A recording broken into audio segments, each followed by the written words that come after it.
नमस्कार दोस्तों, आज मैं फिर आपके सामने हमारा जो टॉपिक चल रहा था वो चल रहा था राष्ट्रपति की शक्तियाँ। तो राष्ट्रपति की शक्तियों में हम कार्यपालिका शक्ति उनकी देख चुके थे, एग्जीक्यूटिव पावर उनकी हम देख चुके थे। आज जो हम देखेंगे, आज जो हमारा टॉपिक चलेगा वह चलेगा राष्ट्रपति की व्यवस्थापिका संबंधी शक्तियाँ। राष्ट्रपति की व्यवस्थापिका संबंधी शक्तियां। व्यवस्थापिका संबंधी शक्तियां, ये टॉपिक हमारा चलेगा। तो व्यवस्थापिका शक्तियों की जब हम बात करते हैं तो राष्ट्रपति को हम जानते हैं कि वो राष्ट्रपति व्यवस्थापिका अर्थात संसद का अंग होता है। स्पष्ट लिखा हुआ है अनुच्छेद 79 के अंदर। क्या लिखा हुआ है? अनुच्छेद 79 से हम व्यवस्थापिका की पहली शक्ति देखते हैं इनकी, और यहीं पर देखते हैं अनुच्छेद 79 के अंदर स्पष्ट लिखा है कि संसद के में राष्ट्रपति कौन कौन? एक तो राष्ट्रपति, राज्यसभा और लोकसभा,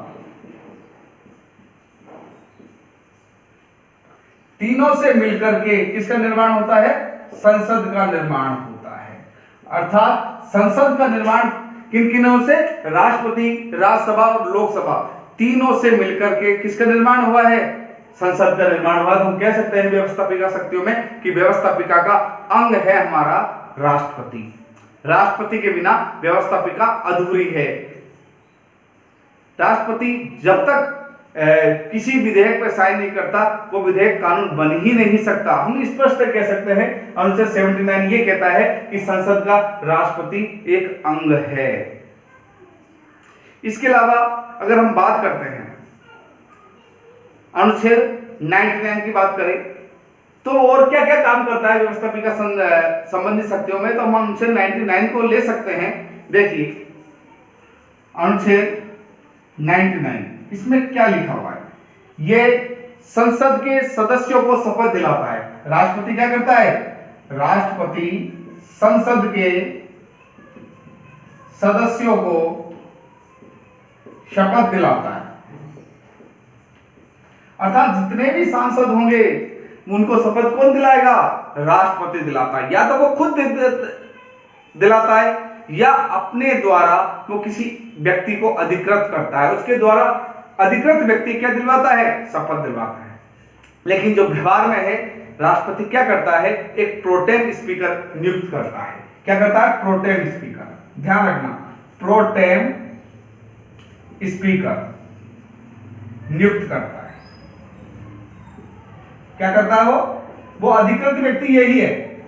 वो अधिकृत व्यक्ति कौन है? प्रोटेम स्पीकर है। संविधान में स्पष्ट है प्रोटेम स्पीकर का उल्लेख नहीं है, लेकिन राष्ट्रपति जो अधिकृत व्यक्ति है वो प्रोटेम स्पीकर ही है। और ये प्रोटेम स्पीकर है, ये संविधान प्रोटेम स्पीकर को राष्ट्रपति क्या दिलवाता है? शपथ दिलवाता है। प्रोटेम स्पीकर को शपथ कौन दिलवाता है? राष्ट्रपति दिलवाता है। और प्रोटेम स्पीकर नियुक्त किसको करता है? नियुक्त उस व्यक्ति को करता है जो सबसे वरिष्ठतम होता है। अब इसमें वरिष्ठतम का मतलब ये नहीं है कि उम्र में ज्यादा हो।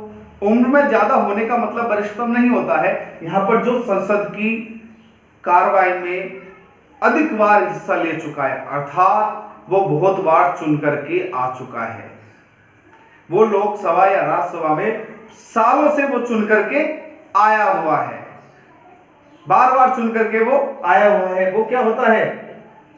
वरिष्ठतम हो जाता है, क्योंकि उसको संसद की सभी कार्यवाही संबंधी, संसद का प्रत्येक चीज का उसे ज्ञान होता है, अनुभव होता है, और वो इस आधार पर वरिष्ठतम होता है। तो उस वरिष्ठतम सदस्य को प्रोटेम स्पीकर नियुक्त करता है। कौन? राष्ट्रपति। तो पहले तो उस सांसद को क्या दिलवाता है? शपथ दिलवाता है, और फिर ये प्रोटेम स्पीकर है, ये अन्य सदस्यों को क्या दिलवाता है? शपथ दिलवाता है। और यह जब तक बना रहता है प्रोटेम स्पीकर, ये एक तरीके से क्या है? अध्यक्ष होता है। अध्यक्ष होता है लोकसभा, अध्यक्ष होता है संसद का, हम कह सकते हैं अध्यक्ष होता है ये और ये तब तक बना रहता है जब तक कि कोई नया व्यक्ति नहीं आ जाए। ये अस्थायी अध्यक्ष होता है, अस्थायी अध्यक्ष कह सकते हैं हम इसको। और जब स्थायी अध्यक्ष बना दिया जाता है तो इसका कार्यकाल वहीं पर समाप्त हो जाता है। तो ये तब तक बना रहेगा जब तक कि नया अध्यक्ष ना बन जाए। तो अस्थायी अध्यक्ष होता है ये संसद का। ये आपको समझ में आ गई बात। तो प्रोटेम स्पीकर नियुक्त करता है ये, और वो सबको शपथ दिलाता है। 99 अनुच्छेद राष्ट्रपति को संसद के सदस्य शपथ दिलाने की बात करता है, लेकिन वो या तो स्वयं दिलवाएगा या अपने अधिकृत व्यक्ति के माध्यम से दिलाएगा, अर्थात प्रोटेम स्पीकर के माध्यम से दिलवाता है। ये हमने दो शक्तियां देखी है अभी व्यवस्थापिका की। अन्य अगर हम शक्तियों की बात करते हैं तो हम देख सकते हैं अनुच्छेद 331 बहुत इंपॉर्टेंट अनुच्छेद है। 331 आप लोग जानते भी होंगे इसके बारे में। अनुच्छेद 331, अनुच्छेद 331 क्या कहता है? 331 क्या कहता है? अनुच्छेद 331 ये कहता है कि लोकसभा का जब चुनाव हो जाएगा, लोकसभा चुनाव हो जाते हैं, उसके बाद जब उसका गठन होता है, लोकसभा का चुनाव हो जाता है, जब उसका गठन होता है तो लोकसभा में अगर एक भी आंग्ल भारतीय सदस्य नहीं चुन के आता है, कौन सा? आंग्ल भारतीय, ध्यान रखना, आंग्ल भारतीय सदस्य नहीं चुन करके आता है तो लोकसभा के अंदर यह दो सदस्य लोकसभा के अंदर राष्ट्रपति मनोनीत करता है। कौन सा सदस्य? आंग्ल भारतीय सदस्य। लेकिन तब मनोनीत करेगा जब कोई आंग्ल भारतीय सदस्य चुन करके नहीं आया। अगर चुन करके आ गया, एक सदस्य चुन करके आ गया, तो फिर ये कितने सदस्य मनोनीत करेगा? एक ही करेगा, क्योंकि एक तो चुनकर आ चुका है। कुल सदस्य कितने? 2। तो इस आधार पर लोकसभा में 2 सदस्य चुनने की, मनोनीत करने की क्या होती है? पावर होती है राष्ट्रपति को। ये उसकी व्यवस्थापिका संबंधी पावर है। ये उसकी कौन सी है? व्यवस्थापिका संबंधी पावर है कि वो 2 आंग्ल भारतीयों का मनोनीत करता है लोकसभा के अंदर। और ये आंग्ल भारतीय कौन है? आंग्ल भारतीय कहते किसे हैं? तो आंग्ल भारतीय उसे कहते हैं जिसका पिता अंग्रेज हो और माता हिंदुस्तानी हो, तो उसे हम आंग्ल भारतीय कहते हैं। यह उसकी स्वविवेक की शक्ति नहीं है। जो मंत्री परिषद है, कौन? मंत्री परिषद।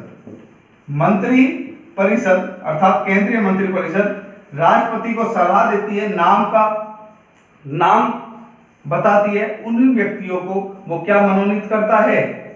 2 सदस्यों को वो लोकसभा में मनोनीत करता है। 2 आंग्ल भारतीय सदस्यों को वो मनोनीत करता है। अनुच्छेद 331 ये बात कहता है। तो ये उसकी एक तीसरी व्यवस्थापिका संबंधी शक्ति हमने देखी है। अब चौथे नंबर पर चलते हैं। और क्या शक्तियां हैं इसके पास व्यवस्थापिका संबंधी, हम बात करते हैं उनकी। तो देखिए, राष्ट्रपति हमने देखा, अनुच्छेद आपने 80 के बारे में हमने पहले ही बात की है।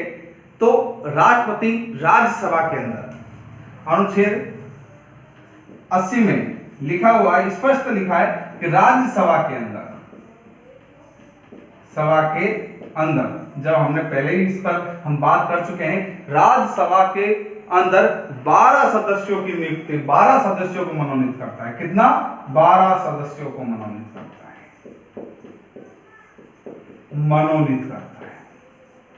कितने सदस्यों को?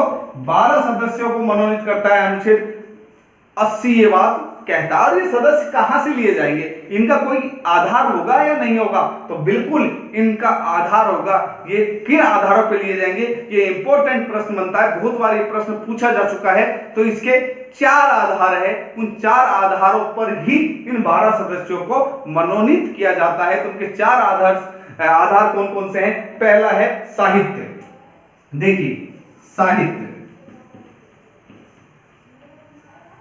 दूसरा है कला। पहला साहित्य, दूसरा है कला, तीसरा विज्ञान, चौथा समाज सेवा। इनसे जुड़े हुए व्यक्तियों को, जो साहित्य से जुड़े हुए हैं, कला से जुड़े हुए हैं, विज्ञान से जुड़े हुए हैं, समाज सेवा से जुड़े हुए हैं, ऐसे व्यक्तियों को ही राष्ट्रपति राज्यसभा में मनोनीत करता है। कितने सदस्यों को मनोनीत करता है? 12 सदस्यों को मनोनीत करता है। लेकिन यहां भी इसकी ये स्वेच्छा शक्ति नहीं काम करती है। आपको इन जो सदस्य हैं इनकी अनुशंसा कौन करेगी? मंत्रिपरिषद करेगी। कौन करेगी? मंत्रिपरिषद। ध्यान रखना, मंत्रिपरिषद इनका नाम सजेस्ट करती है और राष्ट्रपति इनको साहित्य, कला, विज्ञान, समाज सेवा इनके इस फील्ड के लोगों को 12 सदस्यों के मनोनीत करता है। बहुत बार आपने सुना होगा कि सचिन तेंदुलकर है ना, मेरी कॉम है, ये किसी फील्ड में नहीं है एक तरीके से हम देखे जाए, लेकिन उनको भी राज्यसभा के अंदर मनोनीत किया गया है इन 12 सदस्यों में। तो उनको हम एक तरीके से कला, क्योंकि खेलना भी एक कला का रूप मानी जाती है, तो वो कला क्षेत्र से माने जाते हैं। इस आधार पर उनका भी क्या किया गया है? मनोनयन किया गया है। किसके द्वारा? राष्ट्रपति के द्वारा। तो ये राष्ट्रपति के अनुच्छेद 80 के अंदर 12 सदस्यों को मनोनयन करने की शक्ति है। और राज्यसभा किसका भाग है? विधानसभा का भाग है, विधायिका का भाग है। ये विधायिका संबंधी उसकी शक्तियां हैं। इसके अलावा और कौन कौन सी शक्तियां हैं तो हम देखते हैं। आपने देखा होगा अनुच्छेद 85 की बात करते हैं हम। 85, 86 और 87 तीनों इंपॉर्टेंट है और तीनों राष्ट्रपति की शक्तियों के बारे में हमें बताते हैं। कौन कौन सी बात बताते हैं? हम बात करते हैं, तीनों की बात कर लेते हैं एक साथ। देखिए, अनुच्छेद 85, अनुच्छेद 86 और अनुच्छेद 87, इनमें क्या क्या है उनकी बात करते हैं। देखिए, अनुच्छेद 85 आप स्पष्ट है, ये राष्ट्रपति संसद के अधिवेशन को बुलाता है। क्या करता है? राष्ट्रपति संसद का अधिवेशन को बुलाता है, ये आहूत करता है। देखो, शब्द बदल सकते हैं हिंदी के, लेकिन मतलब नहीं बदलता। वो क्या कर सकता है? एक तो अधिवेशन बुला सकता है, अधिवेशन, आहूत करता है, आहूत या बुला सकता है, कुछ भी लिख लो आप। एक तो अधिवेशन बुलाता है, आहूत करता है, संसद का अधिवेशन बुलाता है। कौन? राष्ट्रपति। किस अनुच्छेद में लिखा हुआ है? अनुच्छेद 85 में। किसमें? अनुच्छेद 85 में ये लिखा है कि राष्ट्रपति संसद का अधिवेशन बुला सकता है। अधिवेशन बुलाकर और बुला भी सकता है और उसका सत्रावसान भी कर सकता है। अधिवेशन बुला भी सकता है, उसका सत्रावसान। सत्रावसान, सत्रावसान का मतलब है समाप्त करना, समाप्त करना। सत्रावसान भी कर सकता है। क्या कर सकता है? उसका सत्रावसान। अधिवेशन बुला भी सकता है और अधिवेशन को सत्रावसान भी यही करेगा। समझ में आ गई बात आपके? तो 85 में क्या है? अधिवेशन को आहूत कर सकता है, बुला सकता है। इसके अलावा वो क्या कर सकता है? उसका सत्रावसान भी कर सकता है। इसके अलावा और क्या है 85 में? आपने अच्छे से देखा होगा, बहुत बार सुना है, लोकसभा को भंग करने की शक्ति भी किसमें है? अनुच्छेद 85 में है। तो क्या कर सकता है? तीसरा, लोकसभा को भंग भी कर सकता है, लोकसभा को भंग। तो लोकसभा को भंग करने की शक्ति भी इस अनुच्छेद 85 में वर्णित है, जो राष्ट्रपति की विधायिका शक्तियों में आता है कि वो लोकसभा को भंग भी कर सकता है। कब भंग कर सकता है? जब मंत्रिपरिषद उससे सिफारिश करे या फिर उस समय जब उसे लगे कि सरकार डामाडोल स्थिति में है, चल नहीं पा रही है, तो वहां पर उसको भंग कर सकता है। वहां पे भी वो अधिवेशन बुला सकता है और उस आधार पर वो क्या होता है, जब उनको बहुमत नहीं मिलेगा अधिवेशन में, तो वो भंग हो जाएगी। तो इस तरह वो लोकसभा को भंग भी कर सकता है, सत्रावसान कर सकता है, अधिवेशन का आहूत कर सकता है, बुला सकता है। ये सीधे सीधे अनुच्छेद 85 में लिखे हुए हैं। इसके अलावा और क्या क्या कर सकता है वो? तो अनुच्छेद हम 86 की बात करते हैं, तो संसद का अधिवेशन हमने देखा वो आहूत कर सकता है, लेकिन विशेष अधिवेशन भी वो बुला सकता है। कौन सा? विशेष अधिवेशन भी वो बुला सकता है। संसद का विशेष रूप से अधिवेशन बुलाकर उन्हें संबोधित कर सकता है और प्रथम अधिवेशन को वो संबोधित अनिवार्य रूप से कर सकता है। यह अनुच्छेद 87 में लिखा हुआ है। किस में लिखा हुआ है? 87 में। तो 87 की बात करते हैं हम। 87 को अभी 86 की बात को हम बाद में करेंगे, पहले 87 को कर लेते हैं क्योंकि अधिवेशन वाली बातें चल रही है। तो हम देखते हैं 87 में क्या है कि वो विशेष रूप से संबोधित करेगा ही करेगा। प्रथम वर्ष के प्रथम सत्र को क्या करेगा, विशेष रूप से संबोधित करेगा, विशेष रूप से संबोधित। कौन सा, वर्ष के प्रथम सत्र को।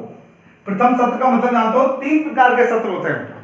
कितने सत्र होते हैं, 3 होते हैं। पहला बजट सत्र होता है, दूसरा मानसून सत्र होता है, तीसरा शीतकालीन सत्र होता है। तो प्रथम सत्र को अर्थात इनडायरेक्ट रूप से हम कह सकते हैं कि वो बजट सत्र को क्या करता है, विशेष रूप से संबोधित करता ही करता है। ये उसकी एक और विधायिका संबंधी शक्ति है। इसके अलावा और कौन कौन सी शक्तियां हैं, तो वो हम कह सकते हैं इसमें दूसरा 87 में ही अगर हम बात करते हैं तो लोकसभा के, जब नया लोकसभा चुनाव होके आती है, नवीन लोकसभा आती है, तो उसका पहला सत्र उसको भी वो अनिवार्य रूप से क्या करेगा, संबोधित करेगा ही करेगा, अनिवार्य रूप से संबोधित करेगा। ध्यान रखना, नवीन लोकसभा के प्रथम सत्र को अनिवार्य रूप से संबोधित करेगा ही करेगा। इसके अलावा 86 क्या करेगा, संबोधित की बात करता है, सिर्फ संबोधित। वो क्या करेगा, अधिवेशनों को संबोधित करेगा और लोकसभा को संदेश भी भेज सकता है। क्या कर सकता है वो, संसद को संदेश भी भेज सकता है। किसमें लिख रखा है, 86 में संदेश भी भेज सकता है।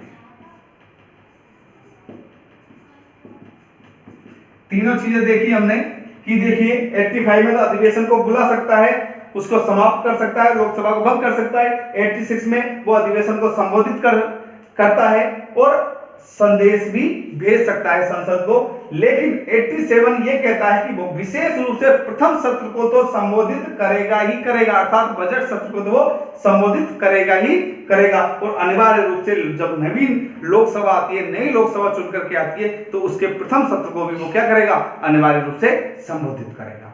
ये उसकी कौन सी शक्तियां हैं, व्यवस्थापिका संबंधी शक्तियां हैं। अन्य शक्तियों की और बात करते हैं, बहुत सारी व्यवस्थापिका शक्तियां हैं राष्ट्रपति के पास। तो हम देखते हैं एक अनुच्छेद आपने देखा होगा। देखिए, जब संसद में कोई भी कानून बनता है, आप जानते हो ये संसद है, इसमें जब कानून बनता है तो किस तरह बनता है कि पहले लोकसभा में आता है या राज्यसभा में आता है, वो अलग बात है। लोकसभा और राज्यसभा दोनों में से वो कानून नहीं, अगर हम जब तक कानून नहीं कहेंगे उसको, जब तक कि राष्ट्रपति के साइन नहीं हो जाते, हस्ताक्षर नहीं हो जाते, तो कहेंगे विधेयक। क्या कहेंगे इसको, विधेयक। जब लोकसभा या राज्यसभा से कोई विधेयक पास होकर के कहां जाता है, राष्ट्रपति के पास जाता है, राष्ट्रपति के पास जाता है।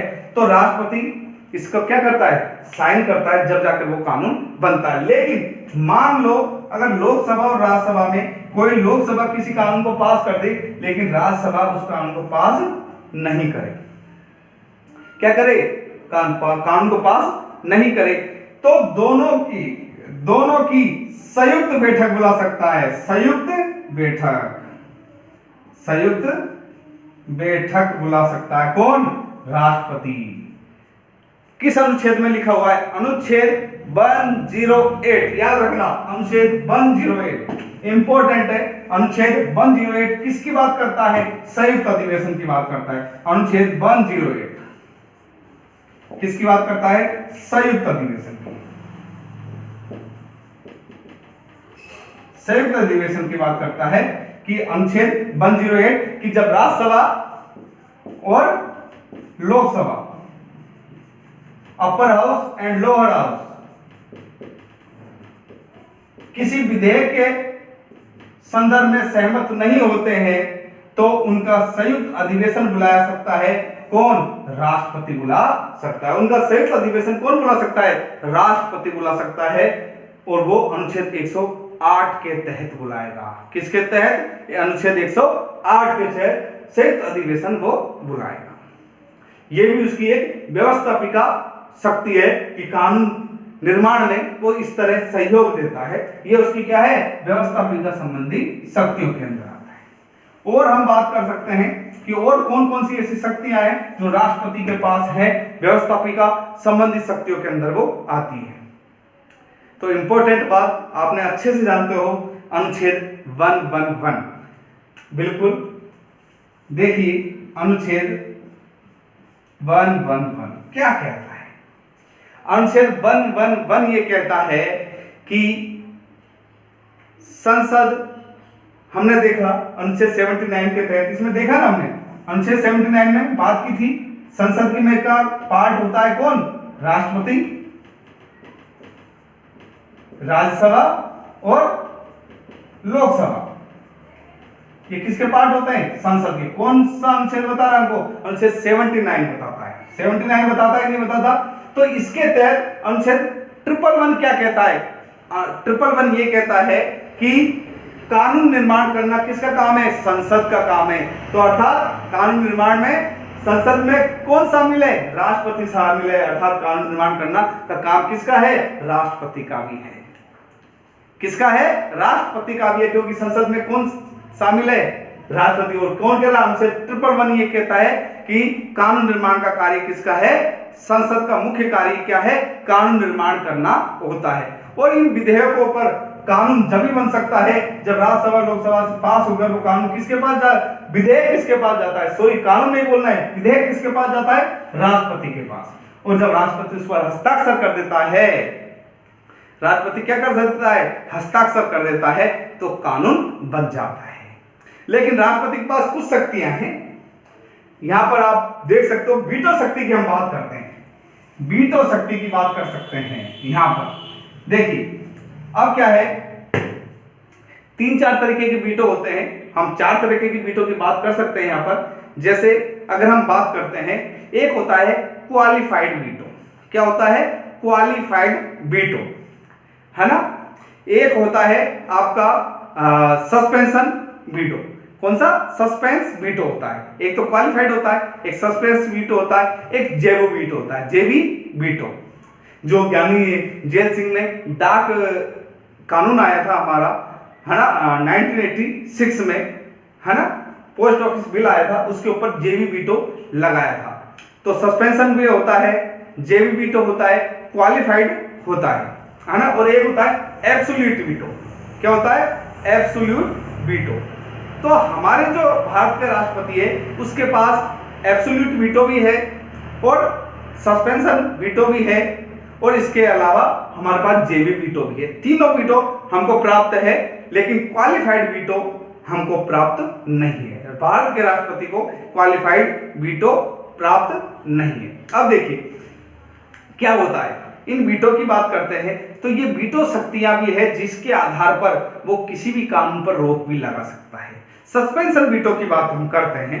सस्पेंशन वीटो की अगर हम बात करें, है ना, और तो हम क्या कह सकते हैं, देखिए ये इसे हम निलंबनकारी वीटो भी कहते हैं। सस्पेंशन वीटो को क्या कहते हैं, हम निलंबनकारी वीटो कहते हैं। तो हम सस्पेंशन वीटो की पहले बात करते हैं, इसको निलंबनकारी वीटो कहते हैं, निलंबनकारी वीटो, क्योंकि यही हमारे राष्ट्रपति को प्राप्त है वीटो।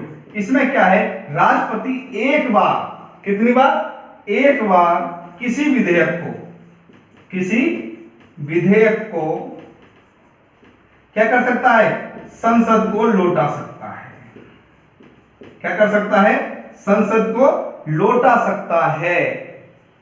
लेकिन दूसरी बार वो अगर संसद उसे पास करके भेज देती है तो उनको साइन करना ही करना पड़ता है। ये कौन सा वीटो है, ये निलंबनकारी वीटो जो भारत के राष्ट्रपति को प्राप्त है। वो एक बार पुनर्विचार के लिए संसद को वो विधेयक को पुनः लौटा सकता है। तो ये निलंबनकारी वीटो जो है वो प्राप्त है। इसके अलावा और कौन सा वीटो, जेबी वीटो की बात कर लेते हैं। जेबी वीटो क्या है, जेबी वीटो की बात करें हम, क्योंकि ये आने चाहिए आप लोगों पर वैसे।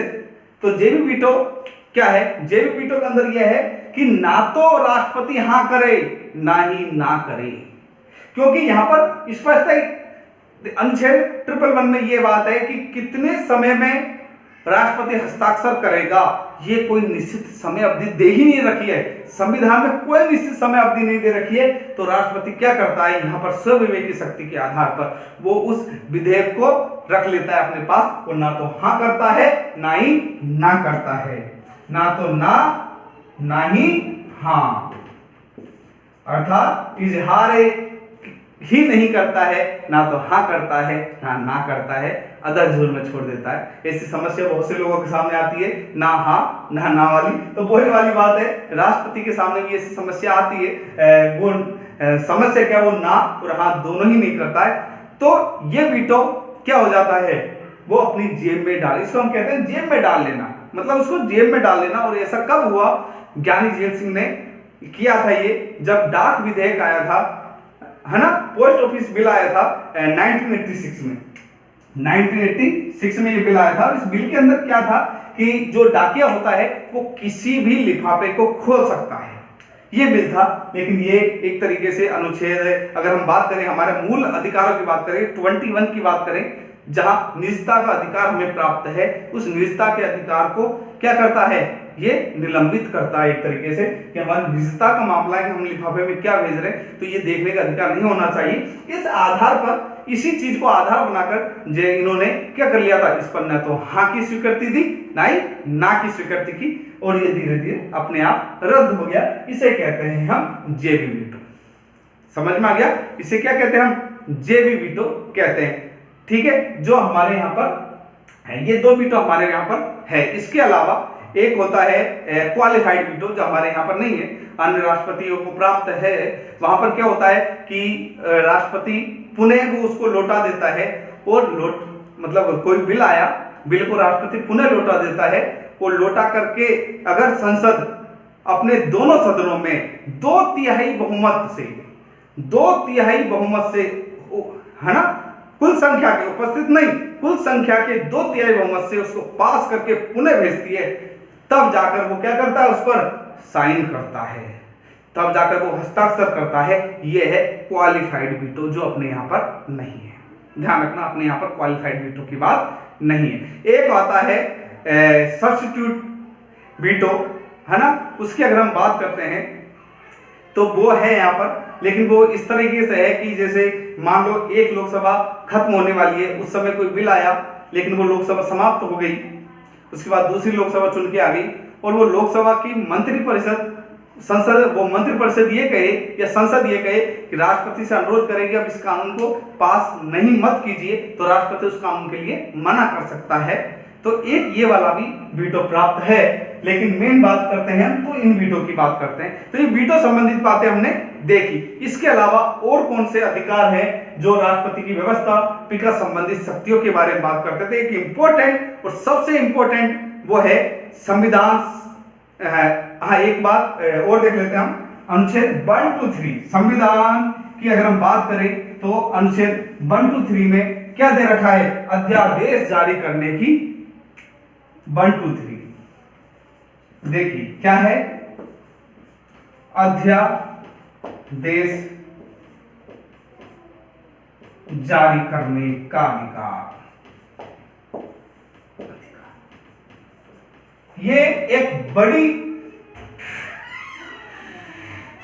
शक्ति है राष्ट्रपति के बाद, बड़ी व्यवस्थापिका संबंधी शक्ति है। क्योंकि जब संसद का सत्र नहीं चल रहा हो, जब संसद का सत्र नहीं चल रहा है, उस समय किसी अर्जेंट किसी कानून की आवश्यकता पड़ जाती है, तो अनुच्छेद 1 to 3 के तहत राष्ट्रपति अध्यादेश जारी कर सकता है। मंत्रिपरिषद के कहने पर अध्यादेश जारी कर सकता है। और उस अध्यादेश जारी कब तक रहेगा, 6 सप्ताह तक। ध्यान रखना, 6 सप्ताह तक।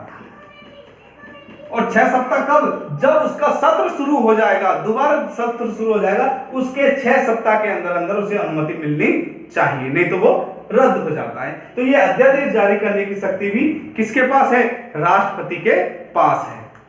ये वाद योग्य है अध्यादेश जारी करने की। इसके अलावा कहां वीटो, एक वीटो वाली बात हो रही कि संविधान संशोधन संबंधी विधेयक पर किसी भी तरीके का वीटो प्राप्त नहीं है भारतीय राष्ट्रपति को। अगर संविधान संबंधी संशोधन संबंधी कोई विधेयक आता है तो राष्ट्रपति को उस पर साइन करने ही करने पड़ेंगे। और ये कब कहा गया, ये कहा गया अपना 24वां संविधान संशोधन हुआ था 1971 में इंदिरा गांधी के समय। उस समय ये स्पष्ट है, उसके अंदर ये कहा गया, अगर हम अनुच्छेद 368 देखें, अनुच्छेद 368 किससे संबंधित है? संविधान संशोधनों से। किससे है? संविधान संशोधनों से। तो अनुच्छेद 368 में यह है कि अगर कोई संविधान संशोधन किया जाता है, संविधान संशोधन किया जाता है, तो संविधान संशोधन में किसी भी तरीके का राष्ट्रपति को कोई अधिकार नहीं है और उसको साइन हस्ताक्षर करने पड़ेंगे। इसी के साथ हमारी व्यवस्थापिका संबंधी जो शक्तियां प्राप्त है राष्ट्रपति को, आज वो टॉपिक पूरा होता है। कल हम पुनः और चर्चा करेंगे आगे वाली शक्तियों में, इनके पास और कौन कौन सी शक्तियां प्राप्त है। तब तक के लिए धन्यवाद। जय हिंद।